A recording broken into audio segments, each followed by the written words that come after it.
Halo, selamat datang di channel Sekolah Nikah, tempat buat kamu akses berbagai informasi dan juga ilmu rumah tangga terlengkap di Indonesia. Jadi, ada banyak sekali pertanyaan yang masuk seputar permasalahan rumah tangga ke sekolah nikah.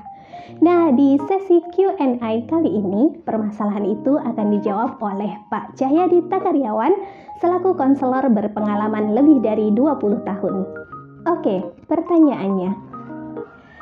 Halo, saya seorang istri yang ketika berbicara dengan pasangan atau menegur suami, seringkali saya belum bisa dengan lembut karena suami ketika diajak bicara selalu menjawab dengan nada yang tinggi, sehingga saya ikut terbawa. Jadinya kami malah bertengkar. Nah, bagaimana ya solusinya? Suatu ketika datang ke rumah saya serombongan perwira-perwira muda dari Angkatan Udara, karena rumah saya dekat dengan Akademi Angkatan Udara di Jogja itu. Mereka sekelompok, satu rombongan itu datang silaturahim dan ngobrol-ngobrol dengan saya. Pertanyaan yang menarik bagi saya itu karena mereka ditemani seniornya. Seniornya itu bilang begini, Pak Cah, kami semua itu punya pengalaman katanya. Ternyata mengatur anak buah kita di kesatuan itu lebih mudah daripada mengatur istri kita sendiri, katanya gitu ya. Saya tersenyum-senyum geli dengan itu. Saya bilang begini, lah ya iyalah, saya bilang gitu. Istri Anda itu bukan anak buah Anda. Kalau di kesatuan itu anak buah itu betul-betul anak buah yang semuanya harus siap ya, Mbak Erni, siap. Bahkan salah pun siap salah, Pak, gitu kan. Siap salah pun siap gitu loh kalau di kesatuan. Kalau tidak begitu itu nggak sesuai dengan SOP, karena ada SOP-nya, ada pendidikannya. Sampai level kayak begitu itu ada pendidikan yang panjangnya luar biasa nih, Mbak. Ini sudah mengalami ya, setiap naik pangkat pendidikan, naik pangkat terus saja kan, sampai nanti jadi jenderal pendidikan terus. Nah, saya ketemu dengan senior-seniornya Mbak Erni ini di Lemhanas, Mbak ya. Saya ikut Lemhanas yang 9 bulan itu. Jadi ketemu dengan senior-seniornya Mbak Erni ini yang sudah mau menjelang jadi jenderal bintang 1 kan, mereka ikut Lemhanas dulu, program regulernya Lemhanas itu yang saya ikuti itu bersama dengan teman-teman itu. Nah, sehingga saya juga kemudian banyak interaksi dengan teman-teman itu. Oh ya, jadi kadang-kadang itu yang diperlukan adalah mindset, kapan mereka harus berada di kesatuan dan kapan mereka harus di rumah tangga. Dua hal yang sangat berbeda. Kita tidak, itu dalam teori apapun, misalnya seorang pebisnis, lalu dia punya perusahaan, lalu dia punya di perusahaan itu ada banyak karyawan, banyak staf gitu ya. Mengelola staf itu tentu berbeda dengan mengelola rumah tangga. Jadi tidak bisa teori-teori bisnisnya itu tiba-tiba diaplikasikan di rumah tangganya. Nggak bisa gitu ya. Karena ada sesuatu yang harus dikonversi. Sama dengan kalau di kepolisian, di angkatan itu juga tidak bisa apa-apa yang ada di kesatuannya itu tiba-tiba bisa dikonversi dengan sendirinya gitu ya. Bahwa itu langsung dipraktekin di rumahnya, nggak bisa. Jadi makanya saya bilang ada switch on, switch off. Jadi masuk rumah, switch on rumahnya, switch off kesatuannya. Jadi begitu masuk ke rumah bukan sebagai komandan. Ya, jadi tidak memandang kamu anak buahku, kamu harus taat kepada aku lah. Jadi kalau seperti itu kan itu kesatuan ya. Mungkin karena sering lihat seragam bareng ya, Mbak Erni. Jadi suaminya seragam, istrinya seragam. Jadi kemudian ini interaksinya jadi kayak interaksi kantor dibawa ke rumah. Bisa jadi ya. Tapi bahwa yang perlu kita sadari adalah berbeda banget ya. Itu untuk berlaku bukan hanya kepolisian ya, itu untuk semuanya.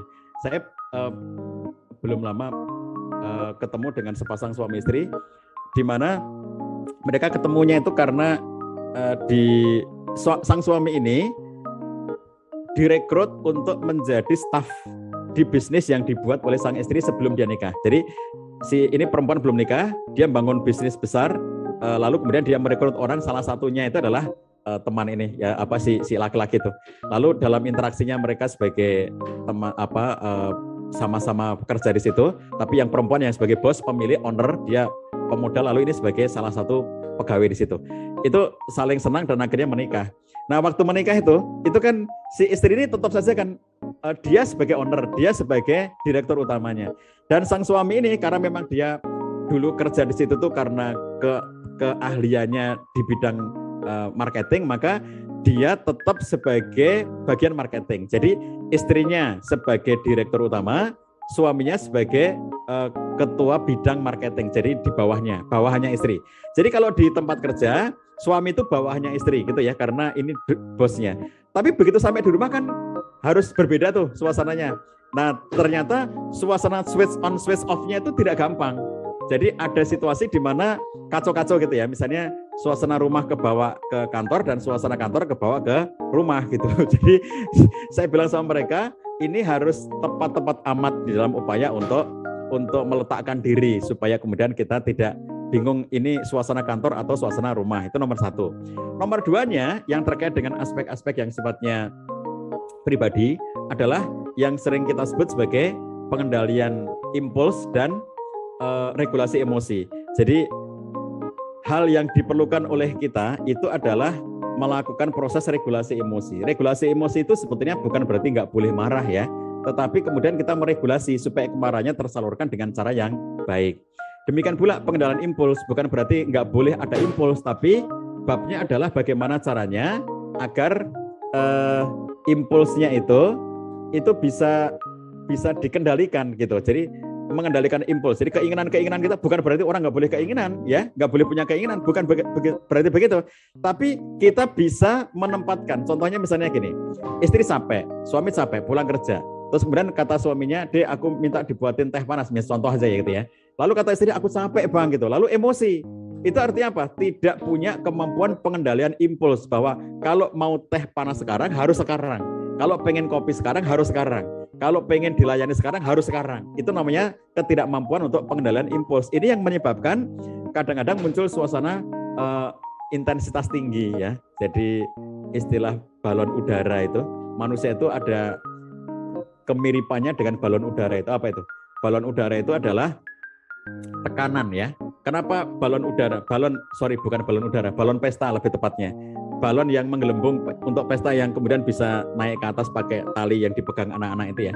Jadi karakteristik manusia itu sebenarnya ada miripnya dengan balon pesta itu. Jadi yang ditaruh di dalam balon itu apa? Itu kan udara, gas ya, yang itu tekanan. Nah begitu kemudian dia ada tekanannya itu, maka dia akan bisa berfungsi dengan baik, dipakai mainan anak-anak, dia bisa terbang, bisa tinggi gitu ya, bisa dipegangi dengan tali dan seterusnya gitu. Tapi begitu tekanan di dalamnya itu berlebihan, maka pasti akan meledak. Sama dengan teori manusia begitu. Sehingga kalau kemudian balon udara itu sudah terlalu tinggi tekanannya, dia harus dikurangi. Sama dengan kita, kalau tekanan emosi kita sudah semakin tinggi, harus dikurangi. Jadi yang disebut dengan pengendalian emosi atau pengendalian impuls ya, regulasi emosi maupun pengendalian impuls itu dengan sangat sadar ketika kita itu merasa ada tekanan-tekanan yang tinggi, kemudian kita tuh melakukan regulasi, yaitu apa? Kita kurangi. Jadi gas udara di balon tadi itu sengaja kita kurangi supaya tidak meledak. Sebab kalau itu meledak ya itu yang terjadi. Konflik, pertengkaran, sumbu pendek gitu ya, tersinggung sedikit marah, tersinggung sedikit suara tinggi, segala macam seperti itu. Nah, karena tidak mengurangi dengan sadar tekanan-tekanan yang ada dalam dirinya. Nah, itulah kurang lebih cuplikan ya yang akan disampaikan materi ilmunya oleh Bu Warih Andan Puspitosari yang tadi saya bilang itu kemampuan-kemampuan seperti itu. Bagaimana cara kita meredakan emosi? Bagaimana cara kita mengendalikan impuls? Bagaimana cara kita untuk membuat supaya kita membuat pelepasan secara nyaman gitu. Jadi kalau orang itu sudah berada dalam tekanan-tekanan tinggi, suami istri itu berada dalam ketegangan tinggi gitu ya. Gimana caranya agar secara sadar memanage supaya kemudian itu bisa kita kurangi. Kayak balon yang kalau dipompa terus dengan gas itu nanti akan meledak. Oh ternyata sudah kebanyakan, kita kurangi gitu ya. Nah itu yang sedang terjadi antara suami istri itu begitu intensitas tinggi, kita setiap ketemu konflik, setiap komunikasi konflik, tiap kali mau ngajak ngomong baik-baik, lalu ternyata sudah mulai omongnya dianggap menyakiti gitu ya. Jadi akhirnya suami istri itu kalau intensitas tinggi kayak gitu, itu akan berinteraksi dengan cara saling menyakiti. Jadi secara sadar apa tidak sadar, yang mereka lakukan itu adalah interaksi saling menyakiti. Suaminya terluka, istrinya terluka. Dan mereka merasa hanya aku yang terluka. Kamu itu enak aja ngomongnya begitu. Kamu nggak ngerti bahwa aku itu terluka hatiku. Padahal pasangannya juga sama. Aku juga terluka hatiku oleh kamu. Jadi sebetulnya mereka saling menyakiti. Nah oleh karena itu sadar gitu Mbak Erni, sadar ketika sedang berada dalam suasana intensitas tinggi. Gelembung balon gasnya tadi itu terlalu penuh. Itu kalau tidak kalau tidak dengan sadar kita kurangi tekanannya, itu akan menjadi ledakan gitu. Nah kalau ledakan ya pasti tidak menyenangkan. Mungkin awalnya letupan-letupan kecil kayak kemarahan-kemarahan kecil, tapi rutin. Nah itu ternyata menekan, itu semakin meningkatkan kadar tekanan dalam balon pesta tadi itu ya, yang dia akan semakin kencang tekanannya, nggak kuat, ya dia meledak. Kalau meledaknya besar, nah membahayakan kehidupan berumah tangga. Maka secara sadar kita lakukan pelepasan ya supaya kemudian itu berkurang intensitasnya, nggak hilang sama sekali, tapi berkurang. Kalau berkurang itu ya wajarlah ada capek emosional wajar, tapi tidak sampai ke tingkat yang level membahayakan gitu. Jadi mengurangi gitu ya, dengan kita melakukan proses refreshing, kita melakukan proses untuk relaksasi dan seterusnya yang menyebabkan antara suami dan istri itu berkurang ketegangannya. Nah, itu tadi jawaban dari Pak Cah. Semoga membantu dan juga menginspirasi. Kamu boleh loh share video ini untuk yang lain, siapa tahu ada yang membutuhkan. Atau kalau ada pertanyaan, kamu bisa komen di bawah, barangkali jadi sesi Q&A selanjutnya. Semoga membantu.